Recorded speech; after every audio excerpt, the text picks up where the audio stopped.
let me say let me say a few things about these sessions that we're going to have from now until September. And I hope you can all make all of them. If you do miss one, we're recording it, obviously, which is phenomenal. So you can watch the recording.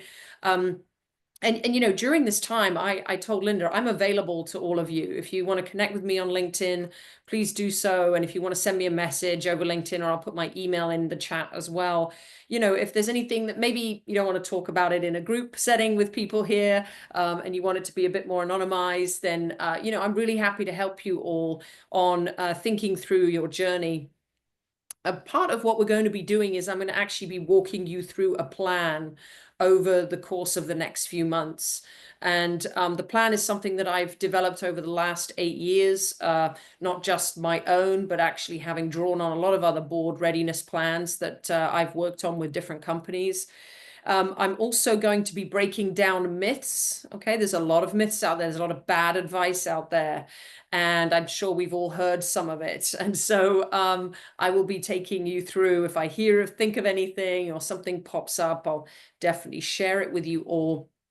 A really big one, though, I want to answer your questions. Okay. And again, if you don't feel comfortable in the room with everybody, you want to tell us something private, you can do that with me one-to-one. But you know, by all means, I would love at the end of the meeting for us to keep maybe 10 to 15 minutes and for all of you to say, hey, you know, I'm actually in a different part of my journey. I'm at this point and I'm struggling. And what do I do next? Or, you know, I've tried this channel, or I've tried doing this and it's not working. Or you want to share a win, right? Please share everything in the chat, raise your hand, whatever. It's really important that we do that. And, you know, but I want to say a big thing. Everybody's journey is different. Everyone finds opportunities in a different way. And so you'll often hear amazing board directors who have had phenomenal careers who will say, you know, well, I'm on a Fortune 500 board, you know, well, you need to go and talk to recruiters. What they're not telling you is that recruiters really only cover the Fortune 1000. So if your board target is not a Fortune 1000 board, that's bad advice, right? So I'm going to help you all really break down some of the advice that you're hearing, the myths that are out there that maybe have some truth to it, but I can break it down into the sort of realistic terms for you all. And I'm hoping that by the end of September, that you are confident and active. You're pursuing boards, right? So I don't know if this is the case for everyone, but for a lot of people I meet, they've been thinking about it for a while. And so they've been thinking, you know, it's actually something I really want to do. And perhaps you're here today to just, you know, get a little bit of extra learning and development and kind of figure out if it's the right fit for you. If it is the right fit for you and you do think that it's something that you want to start pursuing, I hope that by September you are all active out there speaking to people and going to the places where you are most likely to find the boards that are a good fit for you. So a couple of things though, obviously we're in a group setting, so all of you may have a little bit of a different focus, a different direction, a different board type. You all have different networks, right? You all work for different companies. We've probably got lots of different industries, entrepreneurs, C-suite execs, or whatever. So I'm going to try and be as varied as possible. But one thing that would be really helpful is if everyone could just put in the chat, put your name and then put whether, you know, just a little bit about sort of your background. So are you entrepreneur or what do you see yourself as today? Or is it an industry or is it something that you want to kind of disclose? And just throw it in the chat. Just gives me a little bit of an idea as to who I'm working with today and who's in the room. But while you're doing that, if you could also do a quick show of hands, I want to make sure we have enough time here today. Quick show of hands. Who is serious about joining a board? Just visibly raise your hand. Serious about joining a board. Okay, we got a lot of serious people. Okay. And who's just kind of here to think about it and think if it's a good fit for them? Okay, great. And by the way, there's not a wrong or a right answer there. I think it's good. And as Linda mentioned, I'm also going to be talking to what are some of the skills and expertise that you can build as an executive, as somebody who's in their career, that will increase your chances later on. My biggest piece of advice to you all is start quickly, start getting board experience. Don't wait until you are, well, you can, but it's better to start board experience before you get to a point where you actually want to get onto a board. These things take a long time. Experience needs to be built, and it can be built sometimes over years and years. So it's important to have it on your mind, and I'm glad to see so many really keen people. Okay, this is great. Thank you. Joanne, you had a question. Sorry, I don't know how that popped up, but thank you so much. I'm just listening and absorbing. Thank you. Oh, okay, great. No problem. Okay, so we've got entrepreneur. Oh, been on 3 boards. I love it. Okay, excellent. And I'm currently on a foundation stage looking to expand this. We are going to be focusing on corporate boards in this program. So that would be an advisory board of a corporation all the way through to private and public and any other kind of board. Corporate senior leader in sales marketing. Excellent. For 25 years. Yeah, we've got a lot of experience here in the house. This is wonderful. Thank you.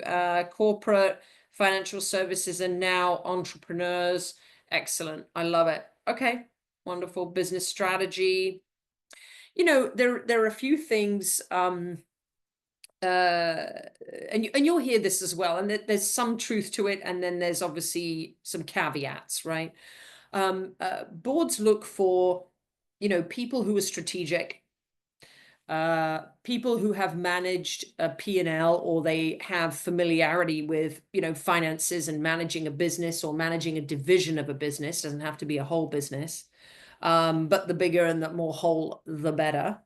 And those are definitely, and you'll hear that a lot from people. They'll say these are the things you need to have. But time and time again, I see many people joining boards who haven't necessarily managed a P&L. They haven't been in that sales position. They haven't been in a sort of revenue generating role.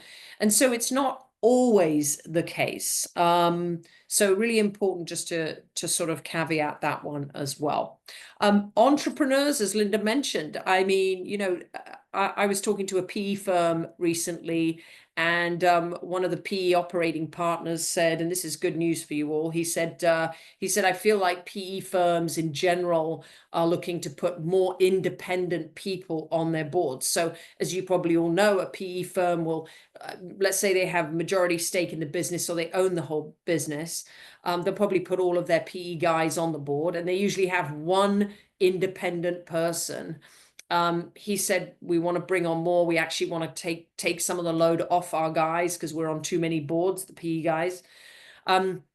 And one thing they said, we really look, because I said, what do you look for in these independents? And he said, well, we're sort of like the bad cop. We need a good cop, right? And we need somebody who, and this is PE, right? Talking about PE, this isn't all boards, but private equity, they're looking for someone to mentor their CEO. They're looking for someone who sat in the chair and done something similar. So for those of you who have been entrepreneurs and been in corporate, it makes a lot of sense for you possibly to look at some of those. You may be a good fit. So let's talk about this sort of comment I made, which is called fit. All right. Before you start any plan of, I would like to get on a corporate board, before any plan can go ahead, the first thing that you need to figure out for yourself is which board is the right fit for you. And there are many, many different ways that you can look at that. I'm going to share a few slides here. These meetings are not going to be slide heavy, I promise, unless they need to be for whatever reason. But I'm sure we're all bored of slides, but sometimes it's good just to get these words in front of you so you can see. So today is going to be the start of the strategy. Okay.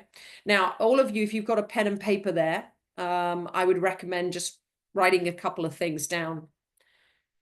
The question is, do you know which boards are right for you? Have you figured that out? And if the answer is yes, 100%, I know which boards are right for me, please write them down. We're going to share those with everyone in a moment. If you're not sure, you haven't got a clue, I know there were some people who were just exploring. That's okay. We're going to talk about them today. So, which boards are right for you? Ideally, my recommendation is that you start to isolate the boards that are a good fit for you. Why? Because it's not like casting a wide net in the ocean and picking up lots of fish. Boards are like the opposite of that. You need to have a fishing pole and you need to be in one specific area. You're more likely to get a hit, okay, than using the net. Why? Because it's a different strategy.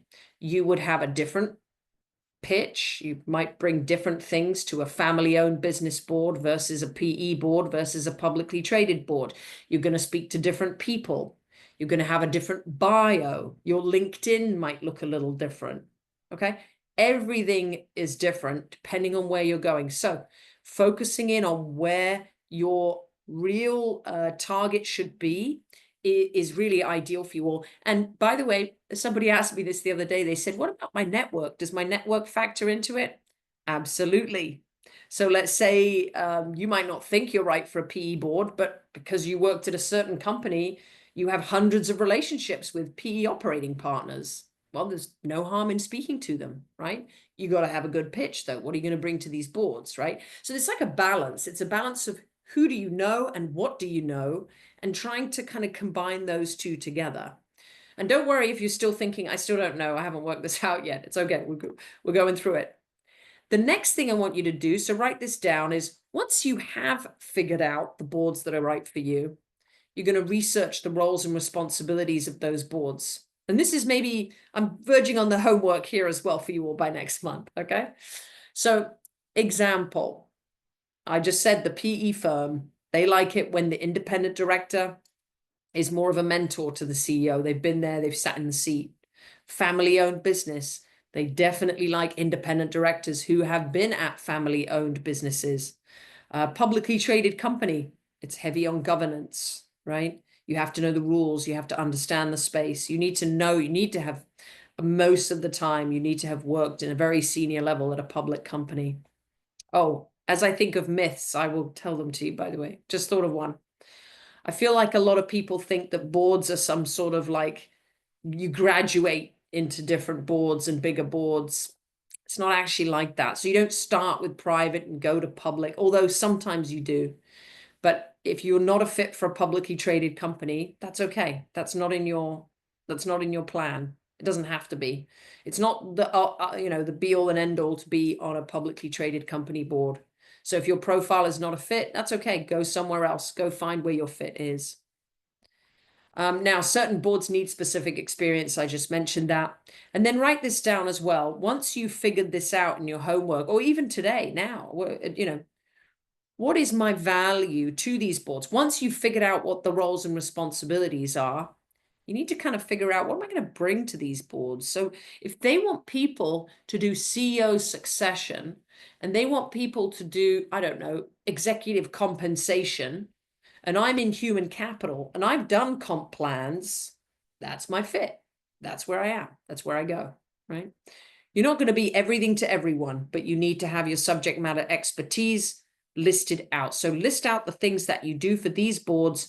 Don't forget, you've got committees. Which committees would you serve on? So comp committee. What skills do you have? What values do you have?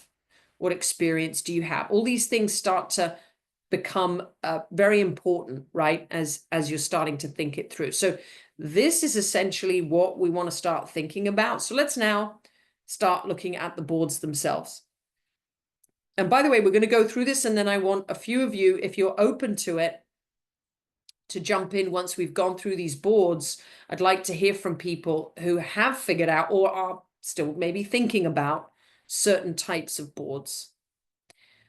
Okay, we have corporate advisory boards. Now, these can be very, very different depending on what company you're talking about, what industry, company size. I've talked about startups. A lot of startup advisory boards are out there. And sometimes you invest in the company and they put you on the advisory board, and then they throw you off when an investor comes in. And It might be really disorganized. It might be really organized. It depends. I'm sure some of you are nodding. I'm sure you've been there before. And then you have mature companies. They have advisory boards too. I think pharmaceuticals, you'll probably see scientific advisory boards.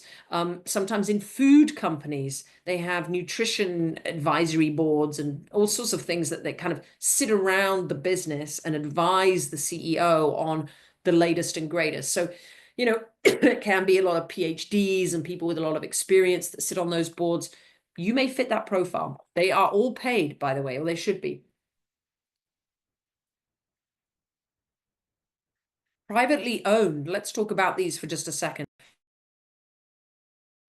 Excuse me. So, a founder-owned business could be a 1-year-old company, a 10-year-old company, right? But when the founder owns a majority of the business, it creates a certain dynamic. And maybe there's an investor on that board too. Maybe it's a family and friends. Some people are a really good fit for these boards.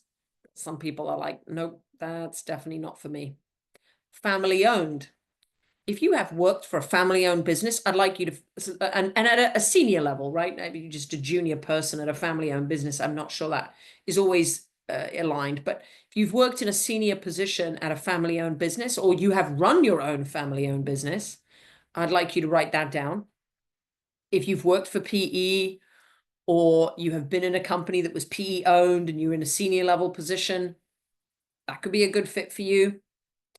If you have been through a company that IPO'd, you're definitely a good fit for that, right? And then M&A, have the businesses you've been at, have they been heavy on M&A? Have you been involved in the due diligence, in the negotiation, in the integration? Just because you're at a company and they bought out the company and you were one of the employees, that's not really M&A experience. You need to have been in it. And I see more and more versus about 10 or 15 years ago. I think it's just the markets are more active. I see more and more requests for people who have M&A experience. A hedge fund, unless any of you have actually worked for a hedge fund, unlikely you will be on a hedge fund board. And mutual funds and credit funds are usually former bankers and people who have worked in asset management. So if those are not you, strike them out. Okay. This is all about striking these out. Actually, ladies, this is more about saying, that's not for me. Let's see what's remaining. Publicly traded companies, again, like I said before, not for everyone, and private companies are not for everyone either. So, but is it a small cap, mid cap, large cap? That could depend on the country. I know there's somebody here from Australia, so those companies may change or may look a little different depending on where you're at. Is the public company going private? And then are they refinancing? Are they doing some sort of turnaround? What does that look? Is it a public company that's doing something specific? Think about that too. It doesn't necessarily just have to be, oh, I'm just looking for any old public company. And then I just put others here. I'm sure you can all think of another type of business, but I put, ESOPs, the employee stock ownership plans. These are very, I mean, some countries have a lot of these. In the USA, we have a little bit. Joanne, I'm not sure about Australia. Maybe you could, yeah, you have them too. Yeah, I think they exist all over, but I think they feel like there are some countries where they are more prevalent, but they're very specific. If you haven't worked at an ESOP in a senior level role, strike it out. Okay. Then you've got credit unions. I did some work with a credit union group about a couple of years ago, and I learned a lot about credit unions. Interesting fact, most of them are not-for-profit organizations, but so you don't get paid, but their board meetings are run like publicly traded companies. Like they are very buttoned up. I mean, it's a bank, right? Essentially. So they have to abide by all the regulations that JP Morgan or Goldman Sachs or, US Bank or anyone has to agree with. But they are, if you want a really good board experience and you want to put a board governance experience feather in your cap, I would look at those. Who do they bring on though? Credit union, you do have to be very savvy in finance. I don't have to be a CFO, but if finance is not your number one, number two, number three, maybe in your list of things you bring to boards, I'd be skipping that one too. Okay. Right. I'm going to stop sharing this. We're going to come back to the slides in a minute. Well, the next slide was this. So can everybody think of 1 to 3? Would anyone like to share the boards, or if you feel more comfortable writing it in the chat, that's fine too. If you don't want to speak up, I know there's a few people on are not on the video. Actually, there's only one, but if anyone wants to jump in, please unmute and give me some ideas of what are you thinking about. And don't worry, you know, if it's not necessarily the right fit, I can maybe talk to you about what might be the right fit. We can talk about that. I'll jump off. I'm not shy. Ooh, Rochelle, I want to give you the floor, but there are some private chats too that I'm happy to talk anonymously about. Southwest Airlines, love it. I Yeah, actually just so flew Rochelle, in on go that. ahead first. Love it. Go ahead, Rochelle. So I sat on Sutter Healthcare's hospital board of directors in Tracy, California for a total of 25 years. Part of that time, 13 years of it was on the hospital board of directors. And then the other 12 years was on their foundation board of directors. And I've sat on some other boards with regards related to healthcare organizations and things of that nature. However, I am a business owner and I've been in business for 35 years. And so I'm looking for more board opportunities outside the healthcare arena. I'm fine with that as well because I am also a registered nurse and Ayurvedic nurse practitioner for 35 years as well. We've got a lot of things going on, but I'm interested in getting back in that arena and just not sure how to get on the dance floor, so to speak. So private companies is probably a good fit. Think about consumer products that maybe are used by or sold to children. You know, having somebody who is an expert in a certain area on the board can create a lot of credibility for maybe a company that is just launching a new product or something like that. So I think that the target is maybe the private companies. Lynn said Southwest Airlines, Brookdale Senior Living. Okay, these are two very different companies. Do you want to take us through that? I'd love to hear more about that. Sure. Well, I spent 15 years with airlines, and part of it was with Continental Airlines, where I was a corporate board member. So that was wonderful. And in more recent years, I've done a lot of work in the senior living industry, and it's one of the industries that is growing like crazy, but little understood. So Brookdale is the largest. They have, it's more than 7,000 facilities, if what I read recently is true. And I find that they put people with one level of education on their boards, but it bears no resemblance to those who are operating the facilities.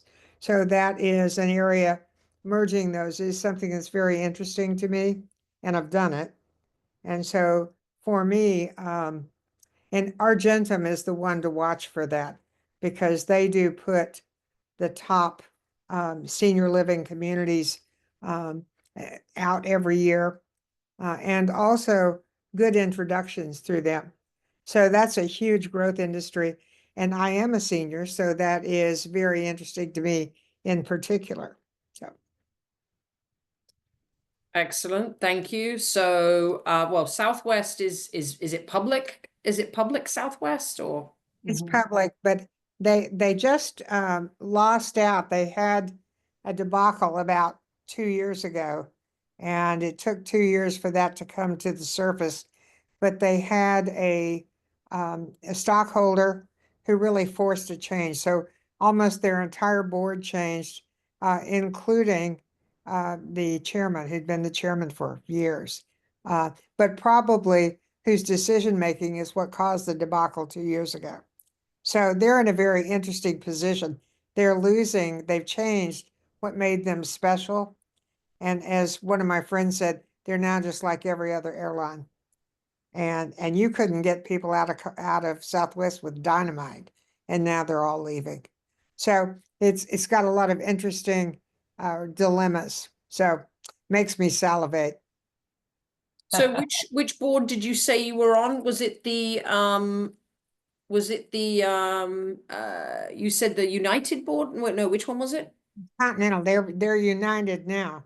But when Frank Lorenzo of Texas did the hostile takeover, I arrived on the first day of the takeover. So I had a division, about 3,300 employees. I had flight kitchens, cabin flight attendants, and cabin cleaning in those. And I had six unions, 3 that were Continental, 3 that were Texas International. Oh, you were an executive, not on the board. I was a corporate member of the board. I was the only woman with 39 guys. The executive on the board. Got it. Yeah, this puts you in an interesting spot. It really does. We should talk more. There's if you want to go for Brookdale and you want to go for Southwest, those are 2 very different strategies that you'll want to go through, but we can chat more about it. But yeah, I think if you leverage, sometimes really big companies, sometimes they put people from their industry on their boards. Sometimes they have everyone from a different industry. So it just, yeah. So just to think about that. Linda, go ahead. Yeah, we have a couple of questions in the chat. So before I go there, I just have to say, Rochelle, it does not look to me like you could have ever been in business for 35 years. That blows me away. You look like you're 30. So how in the heck does that math work? That blew me away when you're like, oh, and I've been in business 35 years. I'm like, what? That's crazy. All right. So had to say that because it was so shocking. But a couple of questions that popped up. Number one, I had a couple of people say, I've served in quite a few nonprofit boards or university boards or more kind of charity focused kind of boards, fundraising boards, things like that. How do I make the leap into a paid board position? Because again, much of what I've focused on has been, being on a board of a university, being on the board of a nonprofit or a charity. And that's really different from serving in a corporate board. So can you speak to that a little bit, Naomi? And then I have 2 more questions that popped up. Yeah, it is very different. So let me briefly tell you how to think about your nonprofit board experience. Okay. It should have built your network. And we'll talk more in a moment about that. Okay. But when it comes to relevancy of experience for corporate boards, it falls down. So I would like you all to have a to-do to tell or look at all the nonprofit boards you've ever been on. And I want you to promise yourself that you're going to have, once we get through this program, you're going to have a one-to-one conversation with everyone on every single nonprofit board you've ever been on. Okay, because many, I can't tell you how many of my clients have got onto public, private, all kinds of boards that are very well paid because of a contact that they had on a nonprofit board. So that to me is the key. It is not leveraging, saying, hey, I've been on 20 nonprofits. Does it give me a right to get on a corporate board? Unfortunately, it does not. If you think about the order of appearance of sort of experience on boards, number 1, corporate board experience. That's probably the most important one. All right, none of us are on a corporate board, or maybe we haven't got a lot of corporate board experience.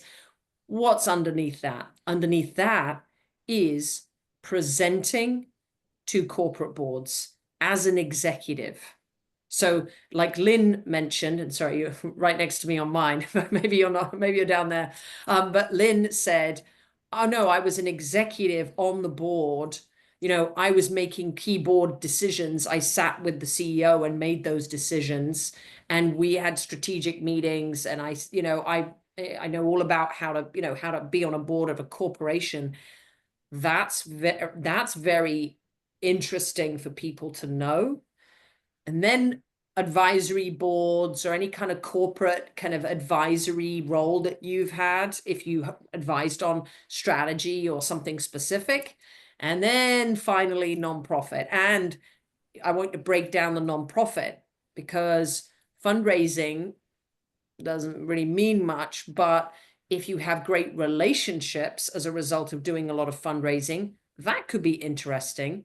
But what is interesting is things like CEO succession, mergers, nonprofits, how they sometimes they blow up, like something crazy happens and you have to get a crisis team together and pull it back together. I don't know if anyone's had that experience, but a lot of my clients have. And so, that sort of unique experience, that is good to talk about. But I would keep that at the back end of my conversations. What I would bring to the forefront are where you've been an executive on a board, where you have been, wow, it's very bright, where you have been presenting to boards, and where you have been in the boardroom of a corporation. It counts for a lot more. But I want to take a step back and say, are you leaving money on the table by not knowing every single board member? I'm the same, by the way. I haven't had a one-to-one with everyone on my board. I'm on a nonprofit board. So we've all done it, and we're all probably doing it today. And you'd be surprised that some of the people, and you might just get on a Zoom once a month or once every other month or once every quarter, right? You're like, oh, there's Jim, there's Jane, there's John, right? You'll wave, and then you go back on your day. Since John or Jim have been on that board, they may have done lots of different things, and they don't know that you are looking for a corporate board. They don't know that you're now at a point in your career. So they're not thinking about you, just like you're not thinking about them, right? So I would challenge you all to take a really hard look at those nonprofits, because those relationships, they know you on a board, they've seen you on a board, they know that you are going to have the right attributes and the right character, and you're not loud and obnoxious and aggressive. Like, no one wants that person on a board. So that's my answer always with nonprofits is, if you've been on them, leverage them. I love that. That's so smart. One last question, and then we'll jump back in. But there was a question about whether or not, when you're thinking about the boards that are a good fit for you, if you should be looking at a particular kind of board or a very specific board. So should someone, like Laura said, mid-market technology or manufacturing privately held or PE-backed, founder or family-owned company, that really opens up the lens of possible boards that you could serve on, because Laura said mid-market technology boards, manufacturing privately held, PE-backed. She's really clear about the specific groups of boards that she's really well suited for. So does it need to be specific to industry, size of company, privately held, PE-backed, family-owned? And in conjunction with that, let's look at that as compared to what Lynn said. I want Brookdale, I want Southwest. So do we have to pinpoint a specific company, or is it better to look at groups of boards within a particular set of possible companies that may be mid-market technology or manufacturing privately held?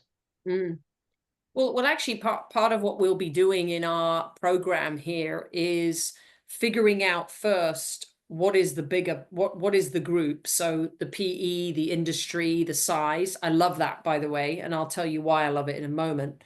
But we're going to look at that. But then what I'd like you to do is research the role and responsibilities of those companies.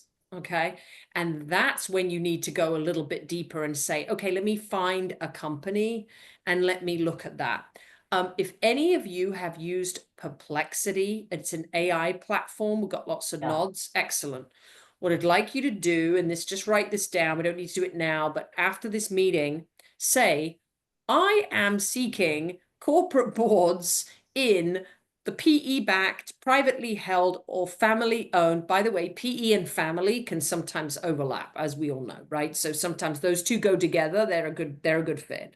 But you can say, I'm looking for this size between, and actually don't say mid, put the dollar amount, say revenue size, 50 to 250 million.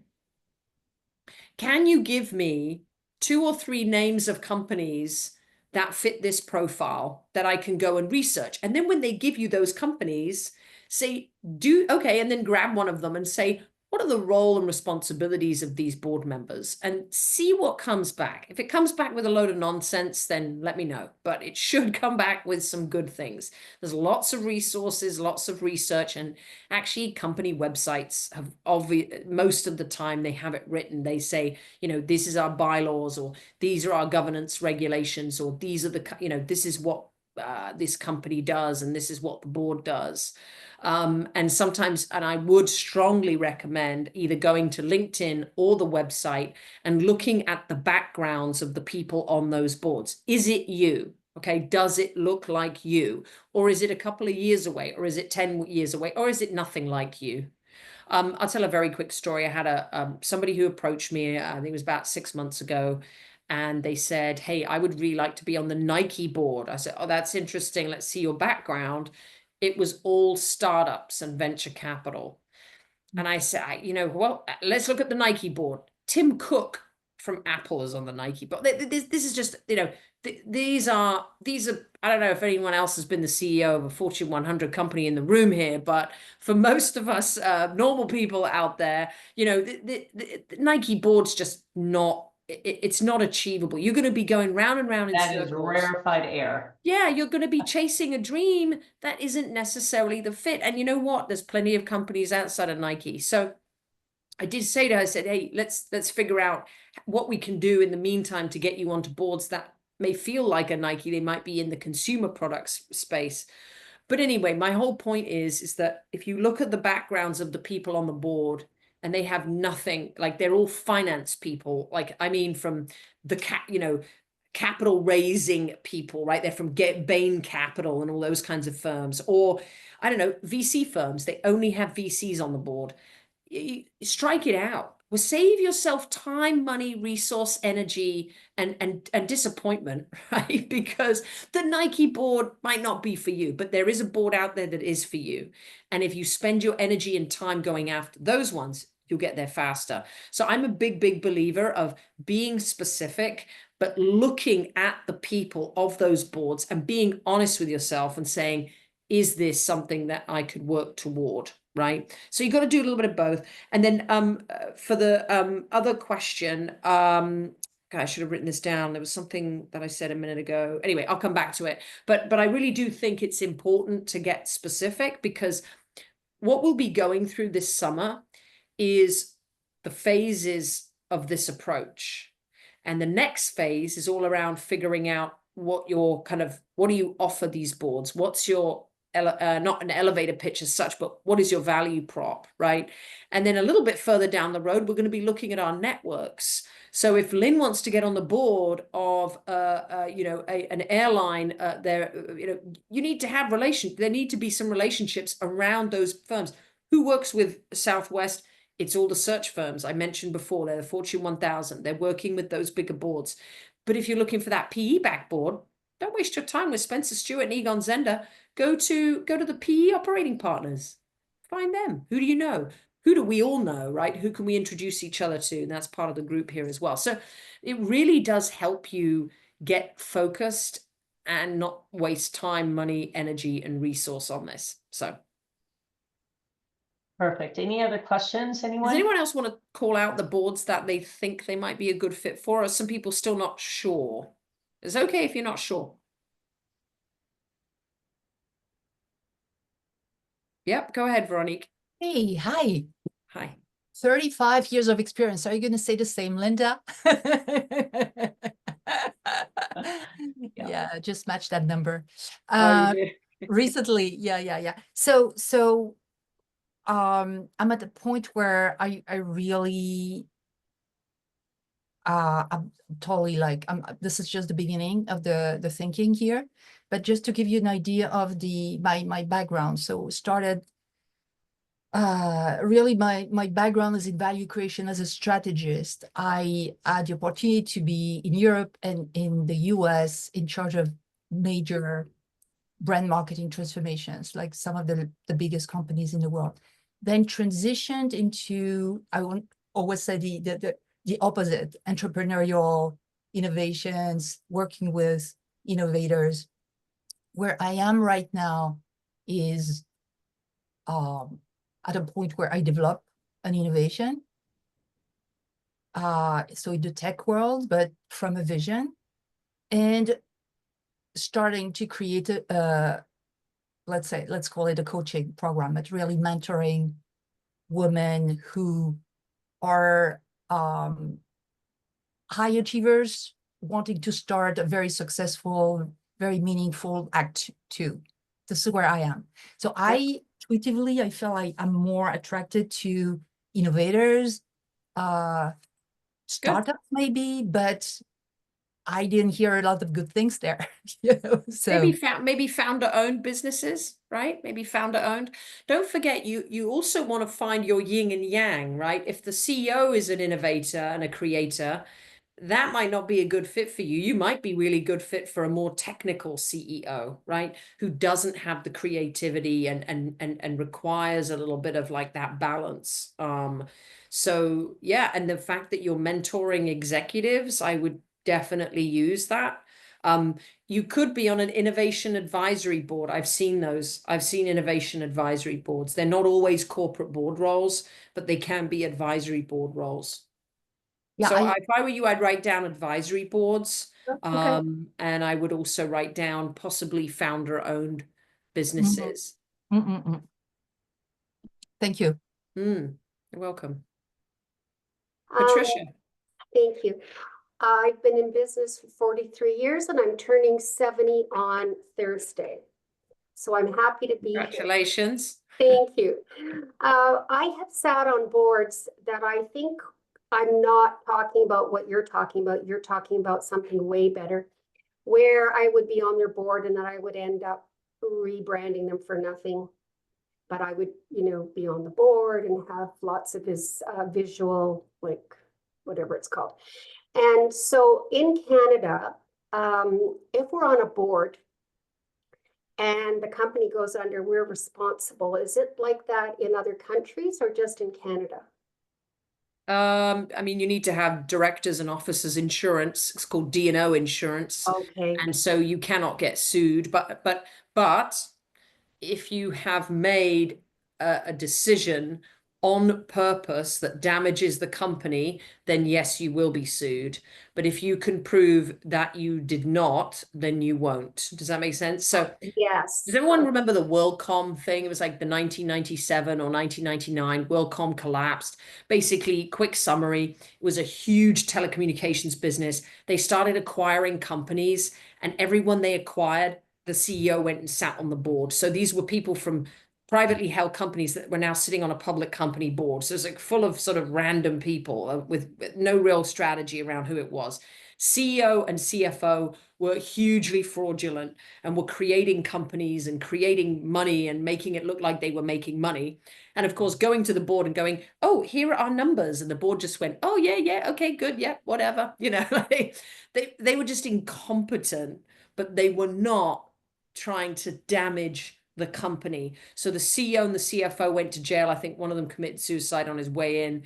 And then the rest of it was bad. And then, well, it was really bad. And then the rest of the board just got thrown off. I mean, but they all could prove that they were just inexperienced. And then that's when a lot of laws and rules and regulations came out about like Sarbanes-Oxley, which came out that said you have to be a CFO or a CPA to be an audit committee chair, because WorldCom had, Joe Schmo sitting on the audit committee, and they were just looking at the numbers going, I don't even know what I'm looking at, right?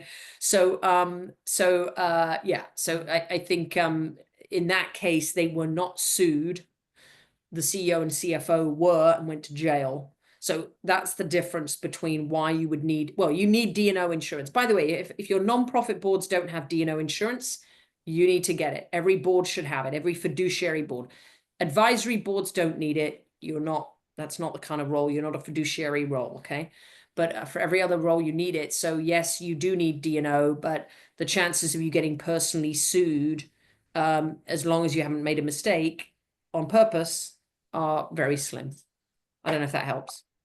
Yeah, and I mean, I don't know how I would sell myself, but listening to Veronique there and what you've said, I was always, all through my career, I was brought in to tell the CEO, what needed to happen, what needed to change innovatively in the company. And I think that would be where I would be a good fit. So Okay. thank you for that. And thank you, Veronique. Anyone else want to jump in with some thoughts? Is everyone just not sure still? It's okay. It's okay if you're just not sure still. We can, and by the way, again, you don't have to speak up. You can message me. You can have a chat with me on LinkedIn, and we can think about what works. And by the way, it also may not be a good fit. You may say, you know what, boards are a great idea. I'm going to go through this program, but maybe it's a 2030 idea, right? You've got a little bit of time. You want to leave it for 5 years and maybe pick it up later. But as I said originally, do not wait until the last minute. I work with too many people who say, I need to get on a board in the next 12 months. I go, whoa, whoa, whoa. You've got to build your career. Joanne, go ahead. Thank you. This has been incredibly useful, and I've made a lot of notes, and I'm a little bit surprised. I've been on a board that's founder-owned, investor-owned. I've helped a business list on the stock exchange, and I've been involved in mergers and acquisitions, but they've all been privately owned, not corporate, so the lower end of the market. And I feel that's where my sweet spot might be. I've also got experience of liquidating a public company as well. So that brings more experience again. So that's super, super, super interesting. Thank you. It's got the thought process going. That's very helpful. Yep, that's very helpful. I was actually interviewing a board member who she's been on, I think it's 3 boards now that have gone private, right? They were public and they went private. And that's now her brand, right? Suddenly that's her brand. So your brand on boards can change over the years. In 10 years' time, it might be something different depending on what you've seen. And you could go through all kinds of things, mergers, you might go through divestitures, you might go through, there's a whole host of brands that you could build based on the experience that you get when you join a board. So yes, thank you. That's good. And I'm glad you know about that. I'm glad you're very aware of that. Naomi, can I ask about your comments about the age of acceptable board members? Yeah, so publicly traded companies do have age limits. It's between 70 to 72, maybe 74 if you're still on a board. But hey, Warren Buffett has proved us all wrong. But I think he's like 90 something or something, isn't he? 80 something. But so there's always, and also family-owned businesses and all those kinds of things, especially even if they're publicly traded, they may have a family member who sits on the board who will basically die on the board, right? So there's no way of getting rid of them. So there are very, very few. However, private companies, I've never heard a private company say, must be a certain age or mustn't be over this or mustn't be over that. Not one private company has ever told me that. So age doesn't matter at private companies, definitely doesn't matter on strategic advisory boards. Myth. Okay, as women, we all want to look young like Rochelle, of course, but we also don't want to appear too young, right? I see people taking roles off their LinkedIn and removing them from resumes. And I'm like, hang on, do you think they want a 35-year-old board member advising their CEO? This doesn't even make any sense, right? So embrace your age when it comes to boards. The more experience, the better, right? If you started out at PwC in 1987, I want it in there, or 1982, I want it in there. Working at PwC, it's a prestigious firm, but I've had clients who just left it off. And I'm like, no, you need to add that in. So boards are looking for maturity. They're looking for experience. And above all, they're looking for people that have a good fit, right? And we talked about fit today, and we'll talk about it later on in the sessions too, but we'll talk also about cultural fit, okay? Do you fit on the board? Now, for those of you who've been on a nonprofit, I'm sure you can relate to this, where there's been somebody who joins the board, they don't come prepared, they're loud, they're just a bit of a nuisance on the board, and they create a lot of what we call board dynamics, which is just a lot of a headache for everyone, right? You get the same thing on corporate boards. What you want to do if you're a corporate board is try and avoid that or minimize that as much as possible. So if I've worked with Dorothy before, I've worked with Laura before, I've worked with Jenna before, and I'm a good board director, right? And I say, no, I know I have somebody I want to refer into the board. They're going to assume that I'm choosing somebody for not just experience and everything else, but also fit. So, you know, fit is so important. And even recruiters, I interviewed a recruiter a couple of months ago for some article I was writing. And he said that one of the things he does as a recruiter in public companies, this is okay. So big public companies where the stakes are pretty high, you get paid a lot of money, you don't want to lose a client. So they make sure they get everything correct. He says that he actually goes and sits in on a board meeting. He goes, can I come and sit in on a board meeting? I'll just be board observer, sign NDAs, whatever. I want to see how everyone interacts because I want to bring in someone who's going to be the same energy, bring the same amount of, right? Like you get what I mean when you've got those boards that just work really, really well. So how can you do better at fit? You just got to be yourself. You've just got to do your thing and be yourself. So Love that. But it's true, right? PE firms definitely attract a certain type of person. Family-owned businesses do, founder-owned businesses do, nonprofits do. You know, so we'll talk more about culture fit. Maybe Linda, you and I should chat. But I have some documents and things that maybe the group Love that. fill out. So for future this meetings. was a heck of a kickoff to what will be a really action-packed 6 months. Be sure to tune in this same date and time next month, where Naomi will talk a little bit more about corporate board fit and also how to prepare for that corporate board role, which is, I got to tell you, tapping into your networks. And that's where communities like Leadership Global can be so helpful. So what I would say is get ready. And Naomi, thank you so much. If you do have homework for everyone, I'll be happy to distribute that after today's program. And for those of you that are Leadership Global members, you'll see a recording of this land in our resource center probably within the next few days. So thank you so much. And Naomi, thank you. And please join us next month. Thanks, everyone. See you soon. Bye, everyone. Thank you. All right. Have a